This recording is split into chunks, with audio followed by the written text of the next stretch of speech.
With so much to say, where should I start? They finally let the best kept secret come out the vault.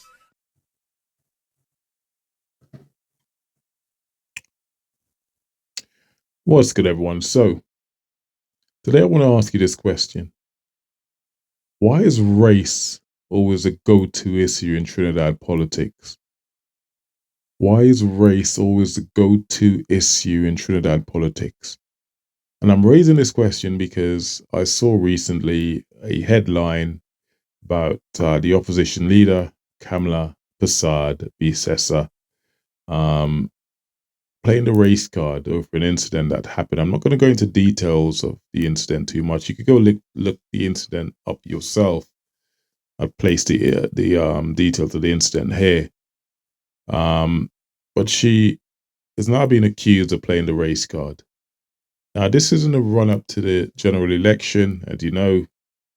I know everyone's right now is preparing for Carnival, and that's in the front of most people's mind. But you do have a general election that's fastly approaching as well, and the nonsense, the race wars, and everything is already appeared to have started in Trinidad, which is quite embarrassing, to be honest. I've heard the leader of the UNC, Kamla, talk about woke and the woke agenda, etc.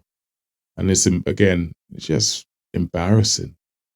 It's cringy listening to a opposition leader, someone who could potentially be the leader of this country, talk about woke agendas. And I mean, what are you talking about, woman? Listen, don't be gaslighted by these people. Don't be gaslighted by these people. Right? If you look up the meaning of the word woke, you'd have a better understanding of what nonsense this woman is talking about. Be woke. It's the fight against racism and discrimination. Everyone should be woke. It's a fight against racism and discrimination. That's what woke is. So to be anti-woke, which is what she apparently is to play to the Donald Trump playbook, which is just ridiculous. This woman is a potential leader of Trinidad, and she's touting utter nonsense. Now, I'm not here advocating for any party. I am not here advocating for any party. I'm here just to tell you the truth about what's happening in Trinidad and why we need to do better. The real issues Trinidad faces nothing to do with racism and woke agenda and all this nonsense that's been put in your brain to try and divide us. What this is just put out there to try and divide us, to rally the people that vote for her, to get them on side, to show that it's a them and us. There's an African versus Indian or whatever she's trying to create, to get people on the side, to get her in power. When the real issue Trinidad faces is nothing to do with this. We have corruption at an incredibly high level. We have youth crime at an incredibly high level in Trinidad. We have unemployment at a very, very high level. Excuse me. We have youth unemployment at an extremely high level in Trinidad. All of these things should be the priority for any government serving or incumbent or potential leader of this country. That's what we need to be talking about, rather than this nonsense about race, trying to divide us, trying to put one against the other. How is that going to achieve anything? How is that going to... We had a murder rate of just over 630 people last year. I live in London. For most of you probably never seen me before, watched my videos before. I've lived in London for the last 30 years. Born in Trinidad, grew up in Trinidad. I am Trinidad, born and bred. I moved to London when I was 14 years old or something like that. and I've lived here for most of my life, but Trinidad has always been here for me. And to see what's going on now always is not, it's disappointing, to say the least. It's disappointing. And I want to create something that starts here, that would create some real change, not the nonsense you see these politicians talking about. And the issues I've mentioned a few minutes ago that we face: violence, unemployment, youth crime, youth unemployment, is what we need to address. This is what every politician should be talking about. How do we fix these issues? How do we fix these issues? We're not going to fix it by, the nonsense that's been spoken about by these politicians. We're not going to fix it by having a state of emergency. A state of emergency is a short-term fix for long-term problems we face in Trinidad. I'll say that again. A state of emergency is a short-term fix for long-term problems that Trinidad has faced for some decades. The increase in crime. Now, if the police are getting involved and address a state of emergency, if the police are getting involved, it's normally too late. The police are getting involved, it's normally too late. We have to address the problems, the reason and the causation behind crime, the high crime rate in Trinidad. We have to address the root cause of the problem before the police gets involved.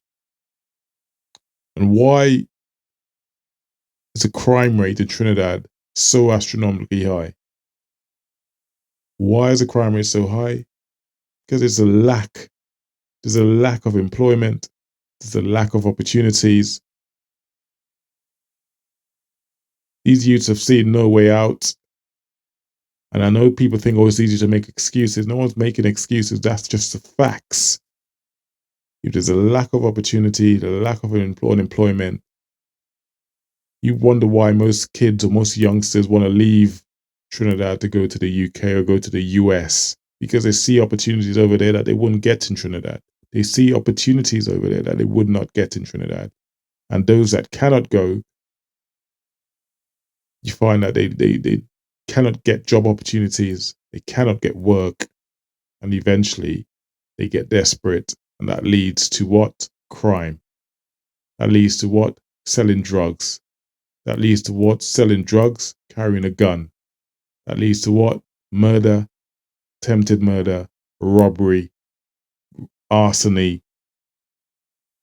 you name it. We must do better. These politicians must do better. Now, how do we fix these problems? It's not by talking about race wars. It's not by start having state of emergencies. None of these are going to fix the problems Trinidad have. You got to address the root cause, and that's investing in Trinidad. Trinidad has a very, very an economy that's not diverse in any way, shape, or form. You have an economy that is not diverse in any way, shape, or form. We are solely reliant on oil and gas. How pathetic is that? We are solely reliant on oil and gas. Any large economy in this world, and listen, we cannot compete with the biggest economy in this world. We're just too small. We're just a tiny little island. But believe me, we've got more than enough to not be in the situation that we are. And no affluent economy in this world, no huge economy in this world is reliant on one thing. The economy is diverse. And when I say this, if you don't know what I mean when I say this, it means that they have other things that they rely on to prop up their economy. It's not just one thing. Our economy is just oil and gas.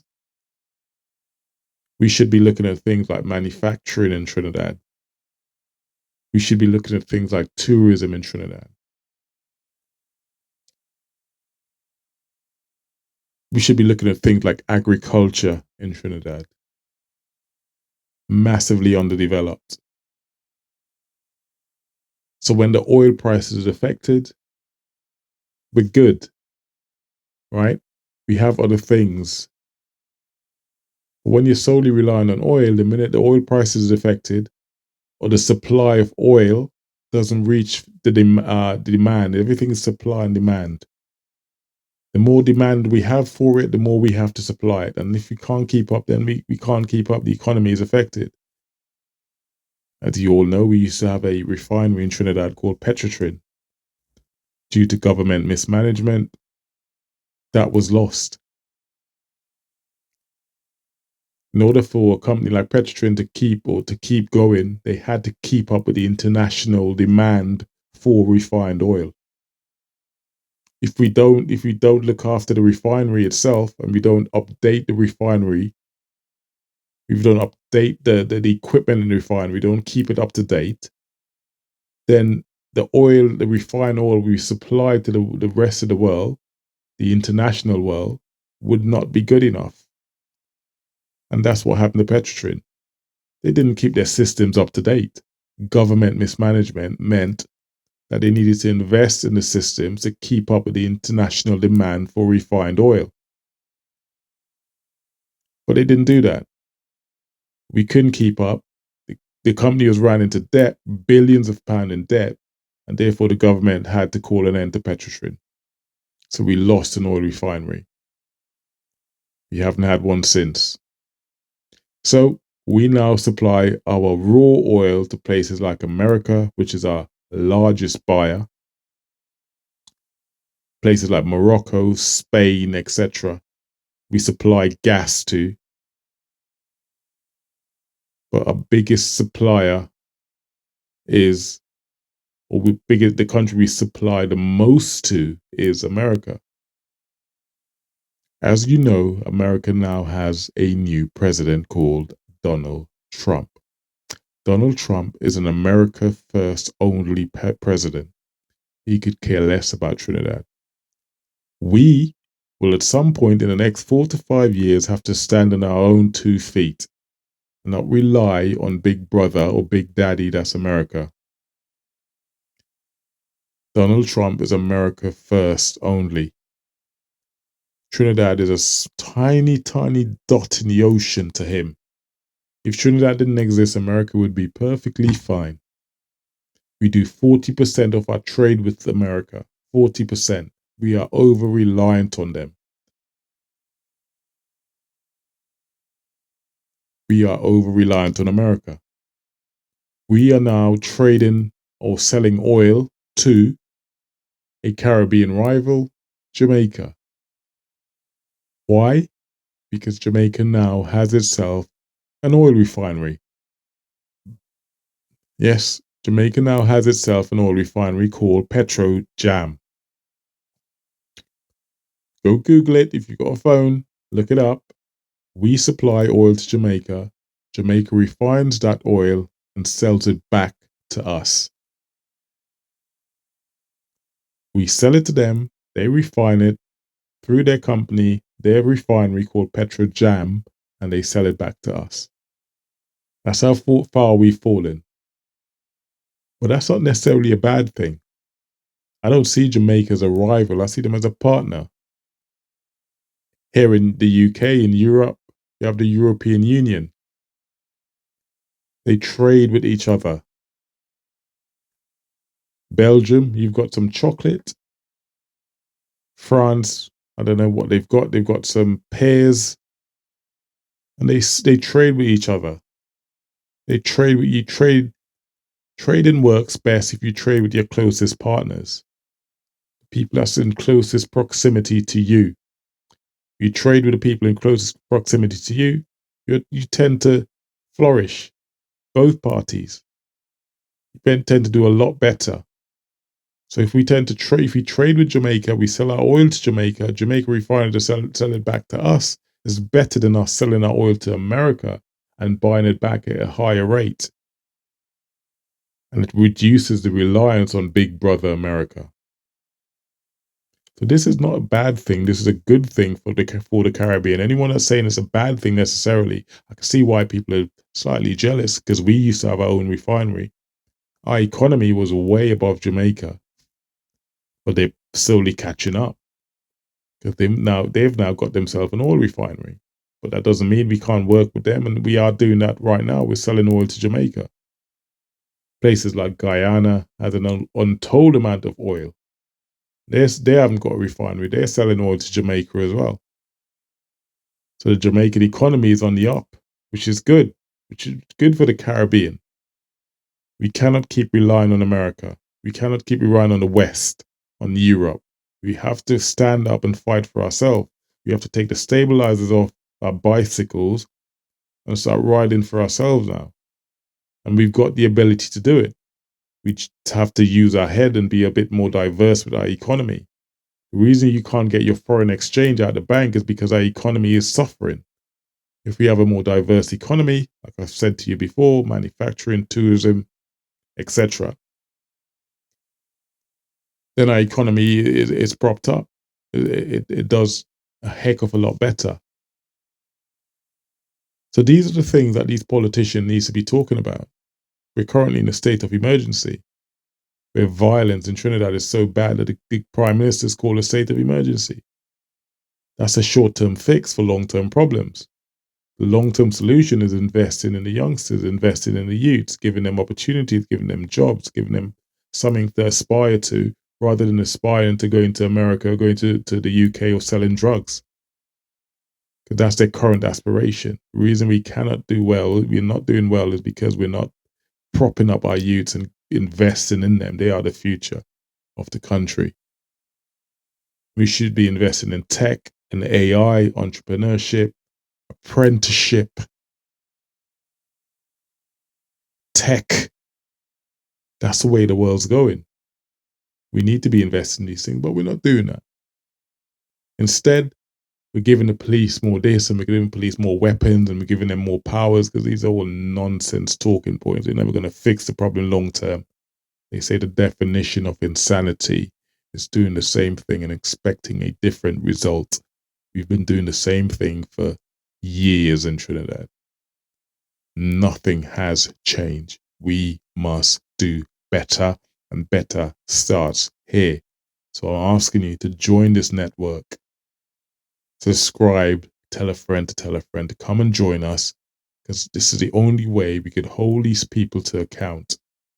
The likelihood is that our next Prime Minister is going to be Kamla Persad Bissessar. I'm only saying this because if you look at every incumbent government across the world, whether that be in Europe, whether that be in America, whether it be in South America, from Argentina, wherever in the world it is, the servant government lost quite heavily. No one expected Trump to win. I didn't expect Trump to win. I thought he'd do well. I didn't think he'd win. But he won, and he even won the popular vote for the first time. That's how a man like Trump could win the election. Imagine what's going to happen in Trinidad. She is likely to be the next Prime Minister of Trinidad. And what is she talking about? Race. She's talking about race, instead of talking about the real issues that we face. Don't be gaslit by these politicians. They're not going to help you. They're not here to save you. They're here to line their own pocket. They're here to line their own pocket. They're here to make money for themselves, whilst they're laughing at you and creating this war for you to fight amongst each other. You only have to go on social media and see the exchanges. It's nasty. It's horrible. This one hate this one hate that one. African hate this one, Indian hate this one, and that's what they want, to divide us so they could win. They're not interested in changing your lives.